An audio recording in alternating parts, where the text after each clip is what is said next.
in the Russian Church because there are two big celebrations. Since 160 years since the birth of Holy Patriarch Tikhon and 100 years since his repose. Metropolitan Anthony venerated Patriarch Tikhon for his podvig, because his podvig was great. He was very hands-on, and everyone loved him for his humbleness, for his love for Christ, and for his calmness. Maybe that's why, when the time came for him to undertake a new way to Golgotha, he was chosen. Everywhere where Patriarch Tikhon went, he left a legacy, and he left a legacy in Сурож diocese. Почему мы связали эти два события в один день, и день представления митрополита Антония и память святителя Тихона? Потому что митрополит Антоний неоднократно подчеркивал, что подвиг святителя Тихона, подвиг его как исповедника, патриарха, ставшего во главе Русской Православной Церкви спустя долгий синодальный период, предстоятелем ее, являлся для митрополита Антония ярким примером для подражания. И многое из его жизненного пути, из его исповедания веры Христовой митрополит Антоний проецировал на собственную духовную жизнь.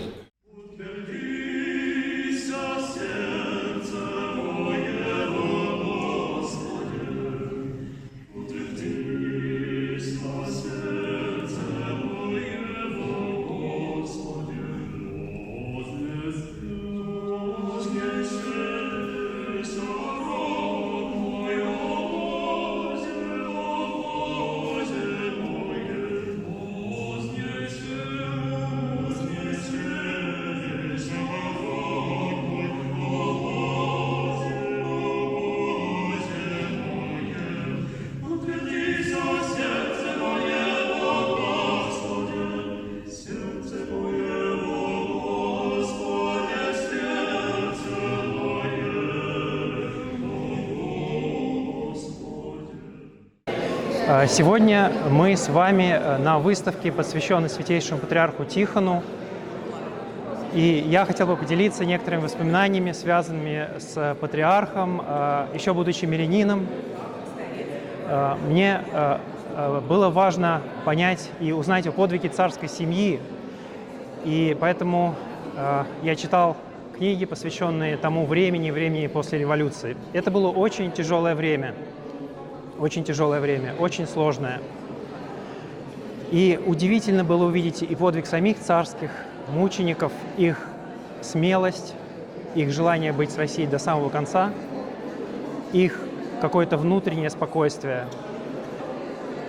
Но еще открылось, что в это время в России была очень активна духовная жизнь.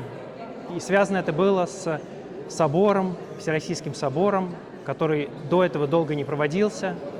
И одним из решений этого собора было избрание святого патриарха Тихона. Этот человек взял на себя полноту ответственности за всю русскую православную церковь. И мы знаем, что за этим последовало, и я думаю, что сам святейший патриарх прекрасно это представлял. Но он принял такое решение, он взял эту ответственность, когда он был избран на соборе. И вот это мужество, вот эта смелость, вот эта доброта в такое тяжелое время – это замечательный урок для нас. Святой Патриарх Тихоний, моли Бога о нас.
His Holiness Patriarch Tihon, saint,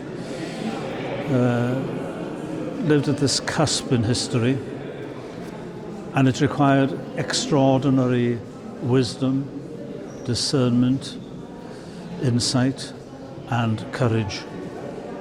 And the saint had all these things.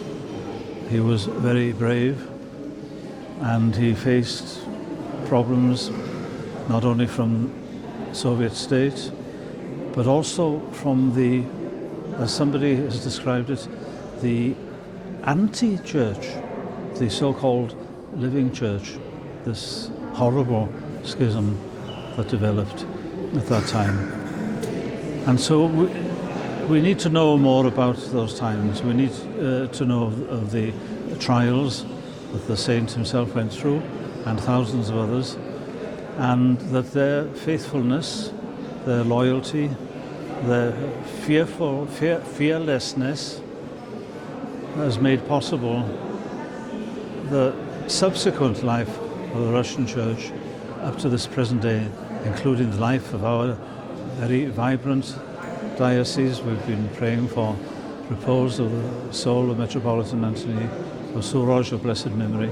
So this is our illustrious 20th century and 21st century history, for which we thank God for these brave martyrs, and we ask their intercession as we progress into the future.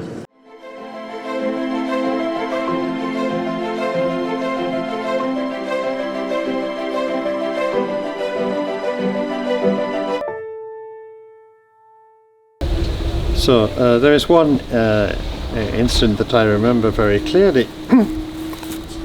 It took place on the Feast of the Annunciation on March 25th, 7th of April. I think in the last year of his life, 2003. He said, I never told anybody about this before. But on the years ago, it was the Sunday after the consecration of the cathedral. I think that would have been in 1956. He said, I was celebrating the Divine Liturgy, and I saw in the altar the Saint Tihon appeared in the altar, blessing us as a bishop blesses. So he said, I took that as a blessing on our church, on our community, and he was very devoted to Saint Patriarch Tihon. So we've kept this memory in the cathedral. And if you look at our new iconostas, Saint Tihon is there